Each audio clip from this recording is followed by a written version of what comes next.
And we are back, and we are joined by CNBC senior contributor, syndicated host of the Larry Kudlow Show on Cumulus Radio, Larry Kudlow. Hello, sir. Thank you, Steve. As always. Pleasure to talk to you. Okay, let's start. I was listening to the numbers on Friday morning, and certainly, the great job numbers, 240,000, whatever, which of course is good by Obama standards, but it's mediocre in the context of recoveries of the past, as you have consistently pointed out.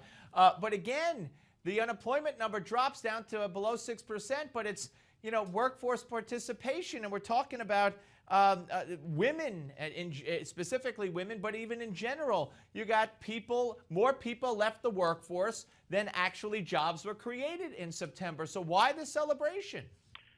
Well, you're basically right. I mean, we still can't seem to stop the hemorrhaging of people dropping out of the labor force. Now, why that is, part of it is baby boomer retirement, but a lot of it is the government is subsidizing non-work. I want to make that key point. In other words, people at the margin who might grab a job have walked away from a job because the government benefits are quite substantial. The eligibility has been lifted by Obama. The time frames have been extended by Obama. I might add this started during the Bush term, but Obama continued it. So if you pay people not to work, they're going to be awfully picky in taking a job. And what we're seeing is they'd rather not work. And I think that's plaguing this whole story. In other words, the welfare state, the rather generous welfare state, going way beyond the safety net. Don't get me wrong. I'm in favor of a safety net. But what we have now is food stamps, welfare, disability insurance, and a variety of other unemployment compensation, things of that sort. We've gone beyond the safety net. And that's one reason why the labor force participation rate is rock bottom, and you're right, it fell in September. And the other one is the employment to population also fell. So jobs are being created, all right? They ought to be about 100,000 more per month. Jobs are being created, all right? The employment situation, the economy may be rising now from 2 to 2.5%, maybe.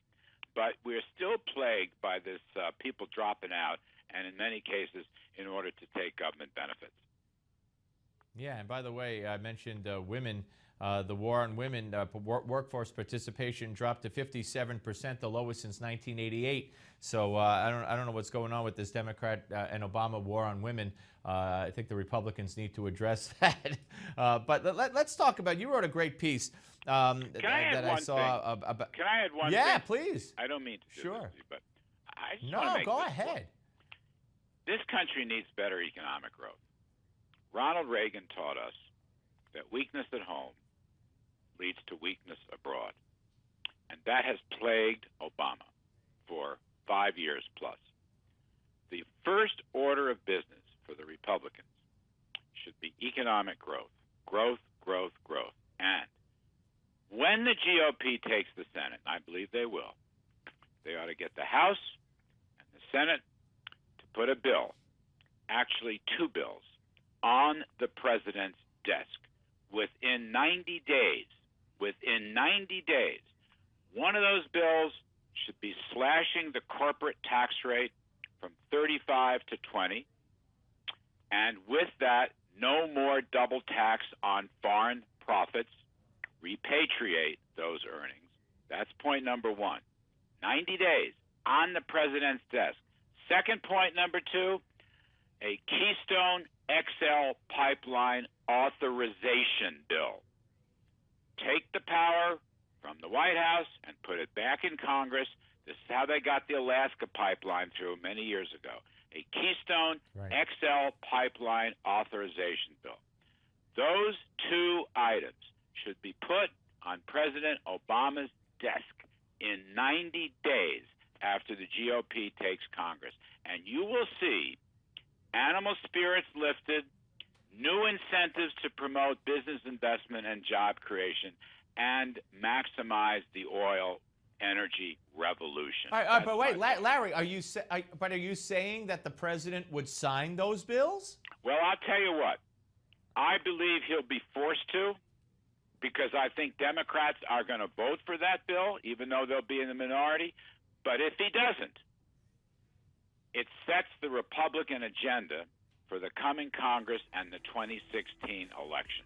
That's the key. Good. Set the agenda. Well, all right. I appreciate it, and that was well worth the non-interruption. I never consider what you have to say an interruption. Larry, great to talk to you as always, sir. We'll speak to you again soon. Thank you, my friend.